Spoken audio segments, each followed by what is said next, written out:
Thinking Aloud. Conversations on the leading edge of knowledge and discovery with psychologist Jeffrey Mishlove.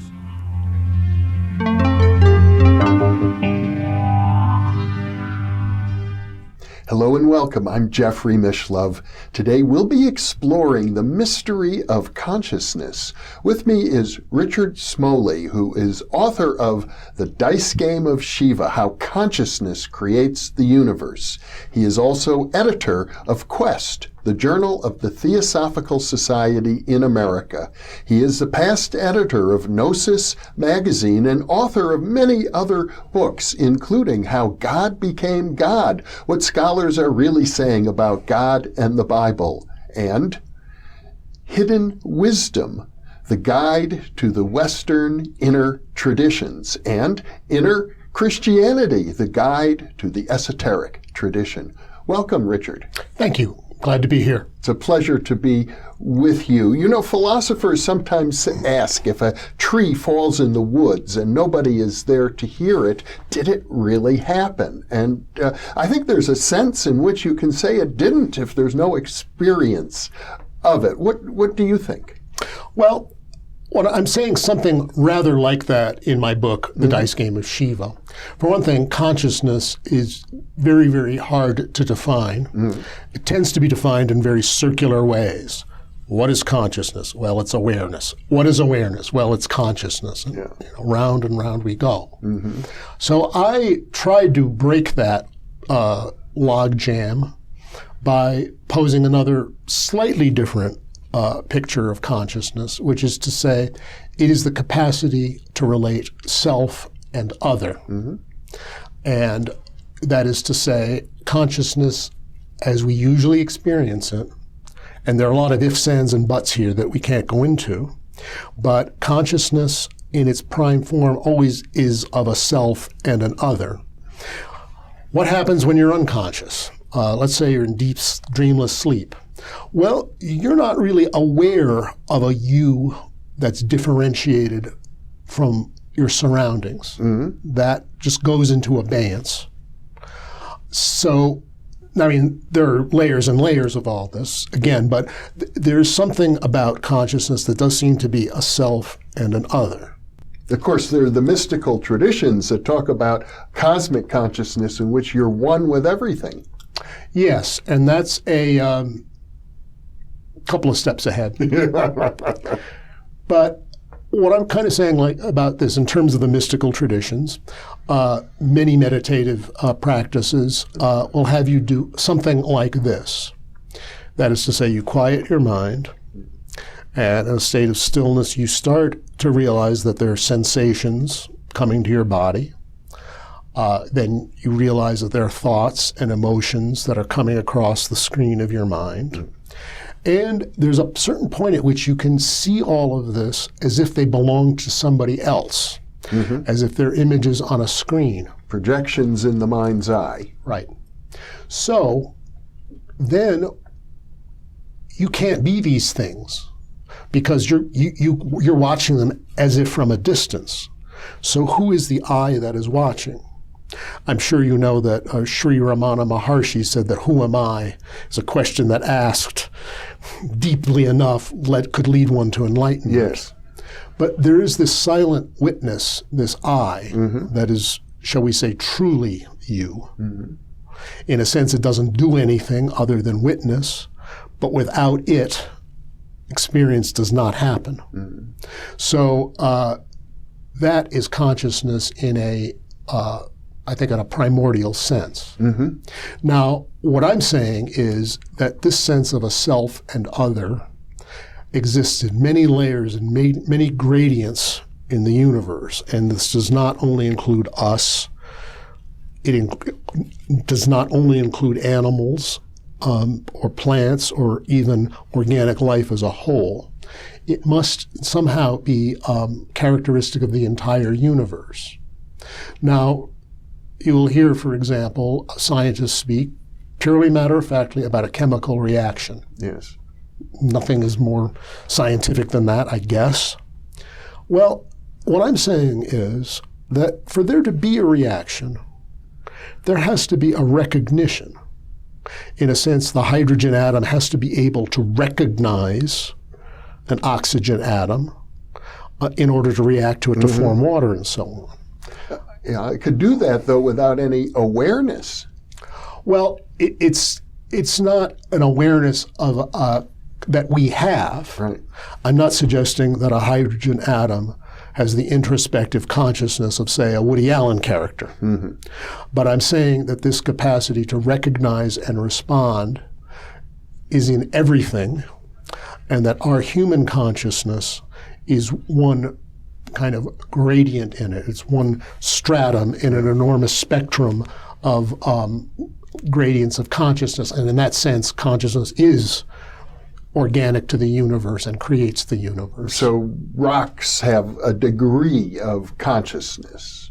Well, for the molecules to adhere, there must be a point at which, it draws the line that the molecules will recognize certain other molecules and bind with them, and recognize certain other molecules and not bind them. And that's why there is a rock that is a distinct thing from the non-rock around it. Well, physicists would say this could be electromagnetic. Positive charged particles are attracted to negative charged particles, and so on, that the hypothesis of consciousness is not necessary. No, but I would say that the hypothesis of recognition and reaction is necessary, and that our consciousness is not merely an epiphenomenon of all of this, but is organic to it and is simply one level of it.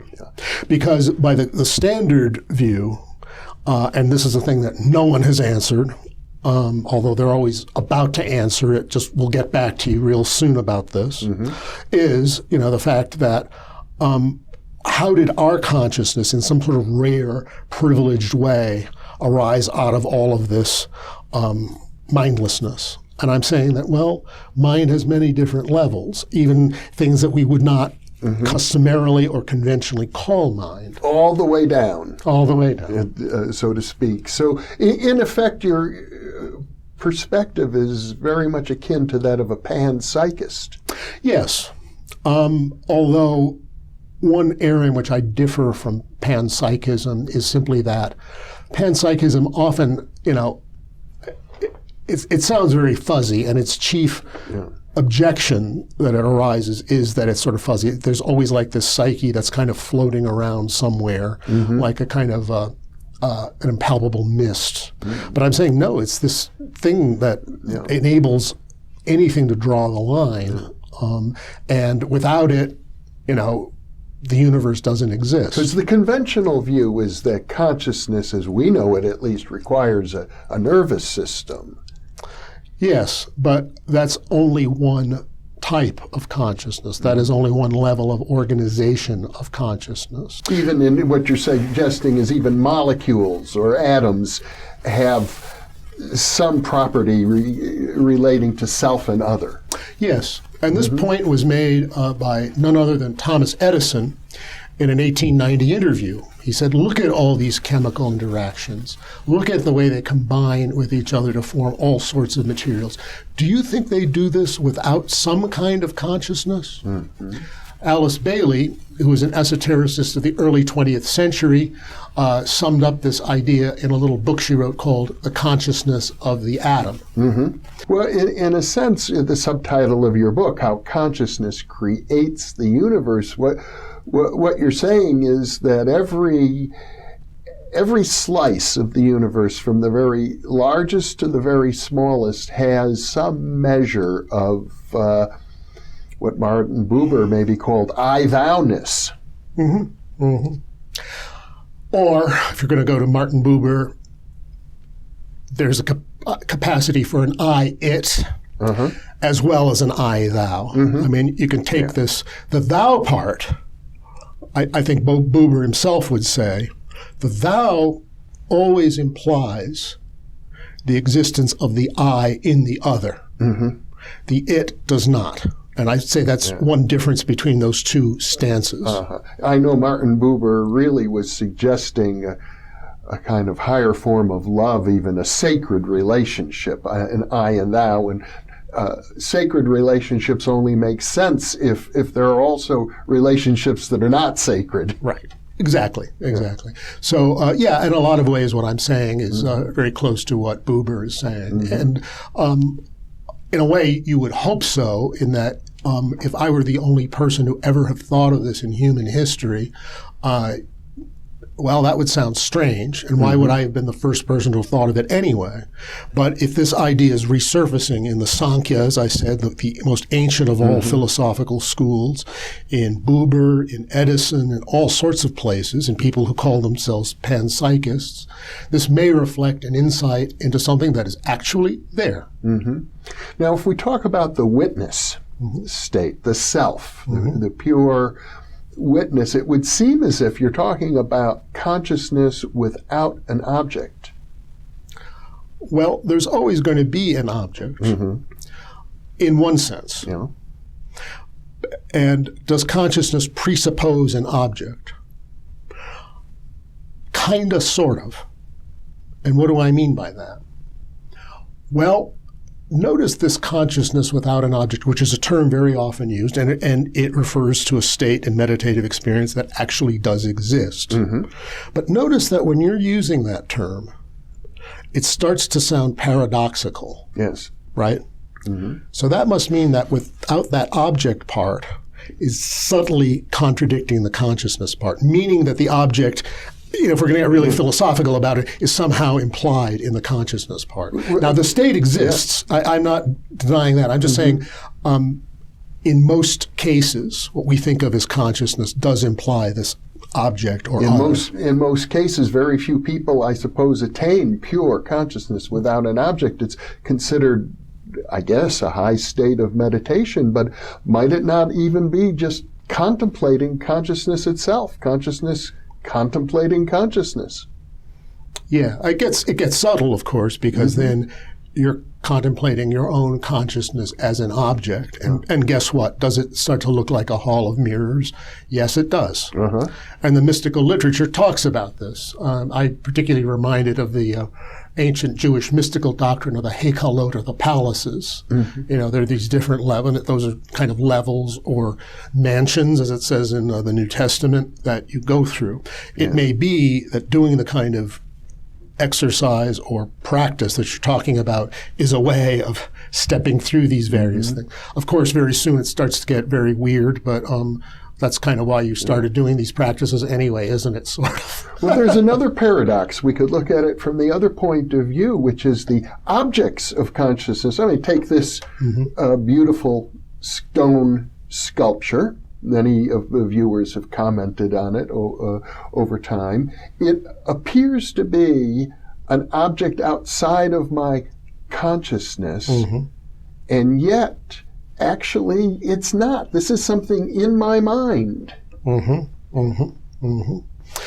Well, our consciousness, the objects of consciousness come, shall we say, in two flavors. One is the purely subjective, the purely internal. That is to say, I close my eyes and imagine a green lion, or I close my eyes and imagine my childhood home, or that's something that's present usually only subjectively. Again, this is all radically simplistic for the sake of time. But, okay, there's that. That's to a large extent private. Then there are the objects of sensory consciousness, which are physical and which are public, or at least look a lot more public than that. Now, the fact that we have kind of similar structures, bodily and psychological, means that we are seeing something more or less the same. When we look at an object like that. I mean, I assume it's external because other people comment on it. Yes. And one of the things I talk about in my book is reality. And reality is an interesting subject. Now, what I do in the book is I define reality not necessarily as it is, but what we think of as real. And I go through a number of things. One of the things is this: to be real, something must be accessible, but publicly accessible. That is to say, if I see that statue in this room and no one else does, the reality of this starts to be called into question. Yeah. And that's what happens sometimes with ghosts. Oh, by the way, reality has to accord with our preconceptions, which vary wildly from culture to culture. Our culture presupposes that ghosts and spirits simply do not exist. Therefore, if someone sees them, they are not real. It's funny you should say that, because yes, the culture, indeed, the guardians of our culture hold that presupposition, but surveys of people show that, well, 2/3 of the population do accept the existence of ghosts. Yes, and that's probably because there's something really there, even though, the orthodoxy of belief, which is now essentially materialistic. 500 years ago in the West, it was dictated by the Catholic Church. It's changed. It's no less doctrinaire. People don't get burned at the stake for it anymore, which I personally consider to be a good thing. Yeah. But there are these preconceptions. If you go to a country in which the existence of ghosts and spirits is taken for granted universally, well, people see them more. People are able to talk about them more intelligibly, almost as public phenomena. But we live in a society where if a child sees a ghost or an imaginary figure, child is told, no, you don't see it. And because our cognition is to a certain extent hypnotically conditioned, if someone keeps telling you as a child that you're not seeing that, eventually you don't see it anymore. You know, you're reminding me of the writings of Rudolf Steiner, the great Austrian mystic. I think he died in 1925, who said that every thought is a spiritual entity. Yes, and this goes back to something similar exists in the Jewish tradition. In a sense, good thought, a performance of a mitzvah, one of the commandments of the Torah, creates an angel. Yes. A sin, however characterized, creates a devil. And then we start to ask ourselves, well, wait a minute, to what extent do these have some kind of objective existence in the kind of soup of consciousness? Indeed, because according to strict materialism, even a thought itself does not have an objective existence. Right. Or except as kind of a string of neural events, which, in a sense means nothing. Right. I mean, a string of neural events might be the equivalent of saying I can look in an oscilloscope and watch the notes in a Bach concerto and understand Bach because of that. Well, one of the most famous and influential articles in the philosophy of mind in recent decades was written by Thomas Nagel. It was called "What's It Like to Be a Bat?" Oh, wonderful essay. Yeah, and it, as you know, it says, well, we can know everything physiologically about how a bat perceives through a type of sonar. Yes. The Navy uses it to sound the depths of the oceans. It has practical uses that we can apply. Sure. Nonetheless, we have no subjective idea of what it is like to perceive, to have one of your senses be bouncing sonar off something, and we never will. The only answer philosophers have ever tried to give to this is, yes, we do, and I don't buy that anyway. But it's a pretty categorical and not very well thought out attempt at refutation. Yeah, but since you bring it up, Richard, there's some interesting new research coming out in the field of neurophysiology where you can take interfaces to the human body. Like you could take a sonar device and have it interface with the neurons on the back, on your skin. And your brain will eventually figure it out.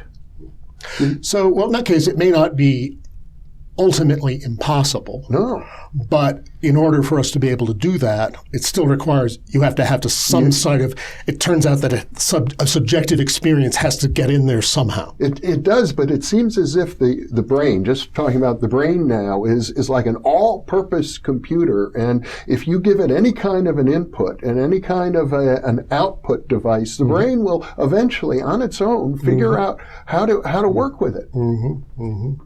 I mean, the image of the brain as a computer is a powerful one. It's powerful and somewhat misleading, but very powerful.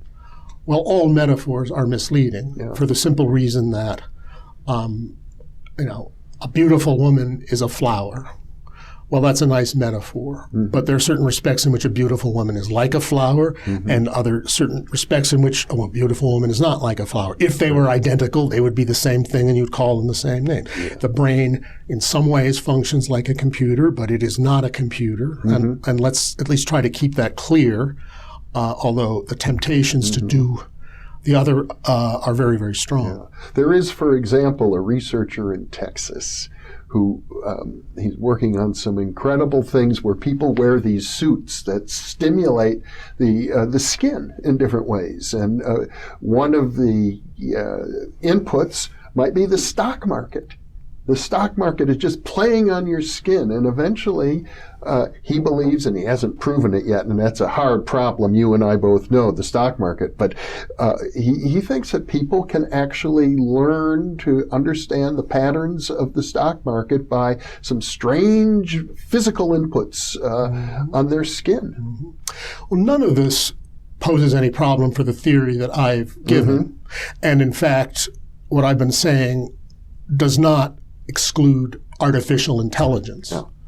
There's no radical break here. If this consciousness, what I'm calling consciousness, is organic to everything, and there's no reason that you can't expand its potentialities, both in the ways you're talking about and the other side where, a machine starts to look like it has something like subjective cognition. Yeah, our viewers may know that there, in our archive of interviews, there's some interesting discussions about whether robots will experience telepathy or even reincarnation. Yeah, I mean, my view about that is, it is very, very foolish to say that something is completely impossible. Man will never develop a heavier than air flying machine. Prophecies like that have been made. I don't feel too comfortable doing that, and I know the potential of the universe, and the human universe is far beyond even what we think it is now. So I would prefer not to have a theory that requires you to draw such limits. Well, one of the points you make in your book, which I think is really important, is that as science pushes further and further to understand consciousness, and we can expect breakthroughs in this area, it's likely to change our understanding of everything. Yes. And that's one thing I suspect about artificial intelligence. If let's say it is possible, or let's say it will inevitably happen, that some kind of consciousness, some sort of humanoid subjective consciousness is created in robots, right? My own view of this is possible, but I strongly suspect that whatever we learn about consciousness, human consciousness and others, between now and then will radically change. Just as in 1750, if we were talking about whether man could land on the moon or not, yes, he can, but what we know of as science and what they knew of science had to change radically and through many upheavals between 1750 and 1969.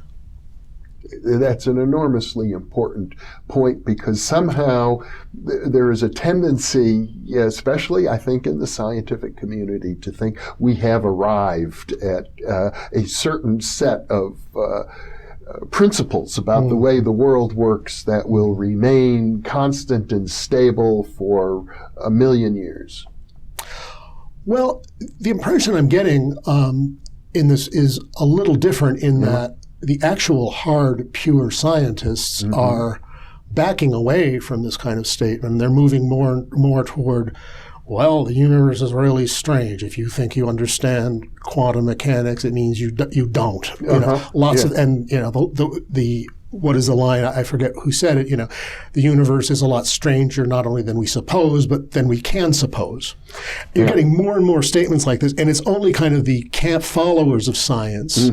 You know, they're like, you know, the eighth graders just discovered Newton's laws of thermodynamics. Oh yeah, this explains everything, in a quasi-religious way. That they're more of the problem, I think, than the real scientists. Well, my sense is a little different than yours in this regard. It seems to me that the battle is about 50-50 in this regard. In fact, some years ago, I interviewed a Nobel laureate physicist, Murray Gell-Mann, who I happen to have two versions of his book, the first draft and the final draft. And in the final draft, he took out a phrase like the one that you mentioned about the mystery of the universe. And his whole point is it's not that mysterious. We really know. All these people who talk about the mysteries of quantum mechanics are misleading you. Well, one metaphor that I find very, very important, and it seems to be useful in lots of different ways, is apparently there's a certain type of crab that fishermen catch. Yes. And when the fisherman catches this type of crab, he puts it in a bucket. And then he catches another crab, and he puts it in a bucket, and he just drops them all in this bucket. The crabs all have the physiological capacity to crawl out of this bucket at any time. But the fisherman doesn't have to put a lid on the bucket. Why?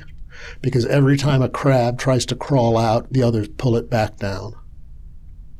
I think that's a metaphor for the intellectual history of man. Every time someone's, you know, the other crabs are pulling it back down. Murray Gell-Mann gets there, and some guy he reviewed the manuscript with, just take that out, Murray. Who do you think you want that? You know, I mean, you can imagine them talking to each other, right? What a great story! I love that. I've never heard that metaphor before. I find myself thinking of it in a lot of different contexts. The crabs. Well, we only have a minute left, but I think it might be nice to end with another story, which is the basis of your book, The Dice Game of Shiva. Can you tell that one? Yeah, but I can't explain it in a minute. No, but tell it. Shiva and his wife, Parvati, start playing a dice game, which is basically kind of a strip parcheesi. And every time you lose, you have to take something off. And the thing about it is Shiva always loses. He loses everything. He loses he loses even his most innate attributes. But what does he care? He's Shiva. He's the Lord of the universe. What difference does it make to him? He goes off to the forest and meditates. I mean, there's a lot in that, which I can't explain, but it is a powerful story. And then Parvati wants him back. Yes. That is, Shiva is the self. It doesn't have any attributes. It all belongs to the world, but this world can't even have any attributes without him, so it has to come back. Richard Smoley, what a wonderful discussion. Thank you so much for being with me. Thank you. It's been a real pleasure. And thank you for being with us.